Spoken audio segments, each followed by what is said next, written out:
Who can decide on succession? Who can decide on this matrix with competence and values? Who can decide whether a low competence, high values, or high value, low competence is going to be best for the company? How can you do that? Well, Roger, you said something which was very interesting to me, is having a loving, objective behavior. Yeah. Or I. And that, what does that mean? That means you need to be objective, but then because it's family, you need to love them.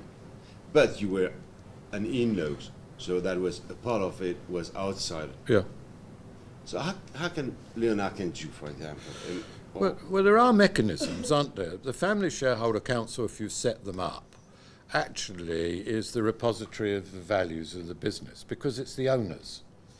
And one of the big problems in current commercial activity, I think, is that in lots of areas, owners have retreated from the responsibility of ownership. And wherever they come back into it and they set the agenda in terms of values and performance, they are likely to be successful. Taking your specific point, how can you deal with bringing about an objective approach of bringing family into the business?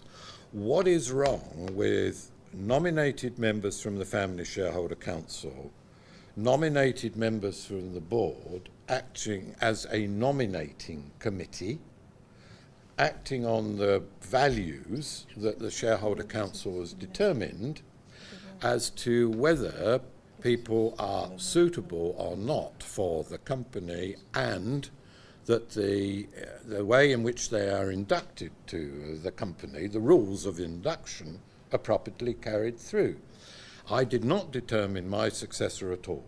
I set up the committee to determine who that person should look like, i.e. what's the profile, and I set up another committee whose job was to go and find that person.